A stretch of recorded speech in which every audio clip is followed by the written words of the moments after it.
Kane Lynch 2 Dog Days came out in 2010, and right away, it's clear that this is not a sequel that's interested in smoothing anything out. But my God, I still had the best time with this game. Where Dead Men was rough and uncomfortable, Dog Days was exactly the same, but actively hostile. This was still the tail end of the same era where shooters were chasing profanity and realism, but instead of leaning into cinematic polish, Dog Days goes in the opposite direction. The camera shakes aggressively, which you can turn off. There's image degradation, distorted audio, and it feels less like you're playing a game and more like you're watching something you weren't meant to see, or something you'd stumble across on Rotten.com. And I think that's where this one lost a lot of people. On release, Dog Days was criticized for being unpleasant, which it is, exhausting, which it is, and hard to look at. I'll let you guess. And again, a lot of that criticism is totally fair and justified, but just like Dead Men, playing it now, removed from the expectations of what a sequel should be, what stood out to me was not its abrasiveness, it was its confidence. The first game lets you observe bad people making bad decisions, and Dog Days traps you right in the middle of their bullshit. Dog Days is much more invasive when compared to the first game. That one lets you keep a little bit of distance, where this one feels far more voyeuristic and does everything it can to make sure you don't feel comfortable being there. You drop straight into everything with Kane Lynch, and there's never really any separation between you and the mess they're in. Shanghai isn't presented as a cool setting or backdrop. It feels crowded, loud, like the city itself is pushing back at you.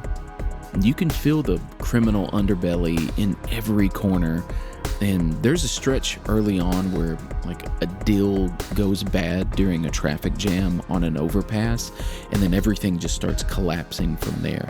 You're weaving through cars, taking fire, trying to buy time for someone who's clearly not going to make it out clean, and from there you end up in a parking garage.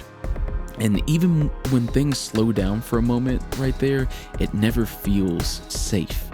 You're just frantically trying to find safety. That's the kind of defining feeling of Dog Days, in my opinion. Brief pauses, but no relief. No moment where you feel like you've regained control. And just like in Dead Men, the people who suffer the most are not the ones in the room.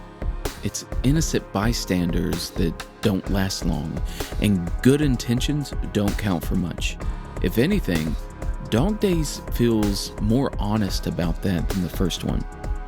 It's not trying to make a point, it's not trying to teach a lesson, it just traps you in a situation that keeps escalating and asks how long you're willing to stay there. And surprisingly, I was willing to stay a little longer than I expected. Mechanically, Dog Days does feel like an upgrade over Dead Men. Movement is a little more responsive, gunplay is tighter, and on a basic level, it's easier to understand what the game wants from you. But somehow, it feels a little worse to play. I'll explain. Cover shooting, that's still awkward and is actively punishing. In this one, you can be behind cover, fucking still take damage. Dipping in and out from cover, that takes time, and that delay gets you shot more often than not. There's never a point where you feel comfortable planting yourself somewhere and clearing a room, because the enemies push aggressively. Those angles close in fast, and every mistake costs you immediately. What really changed things for me was realizing that the game almost fights against the traditional cover shooter mindset. So instead of snapping into cover and playing it safe, I started staying crouched and pieing corners manually. and only using cover when I absolutely had to, so kind of playing it like a first-person shooter. And once I stopped trusting the system and started moving on my own terms, things clicked a little more. Not because it became easier, but because it started to feel like I was moving with intention. Just like Dead Men, there's no power fantasy here. You're not rewarded for precision and headshots and all that. You're rewarded for staying alive. Gunfights are frantic, messy, and unforgiving, much like real life, and you're constantly repositioning, reacting. You're always under pressure, just like looking left, right. There's a lot going on. And when you make it through any of those encounters, you're not like, aha, I have prevailed. You're just like, fuck, okay, let's keep going. And, just moment to moment gameplay, which I think fits this game like a glove. Now, musically, I'm convinced IO Interactive saved a pretty penny not doing much with music, because I swear there isn't any in this game. I didn't go out of my way to listen to the game's soundtrack because that's usually not how I approach this stuff. Most of the time I just listen to the music while I play the game, and if something grabs me, that's when I start searching stuff. That didn't happen here, so yeah, moving on.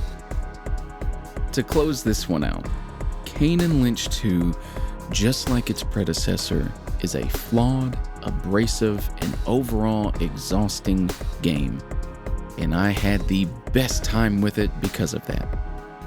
It's like the devs made a mission statement that said, if you find any rough edges, don't you dare buff it out. So if you're looking for a game that treats you like you just donated 2 cans of dog food to McCamey Manor, check this one out. Viewer discretion is advised. And that's it. If you dug the video, toss it a like. If you've got Kane Lynch 2 memories, drop some damn comments. And if you want to hang for the next one, hit that sub button. Helps more people find this shit, because I got a lot more coming your way.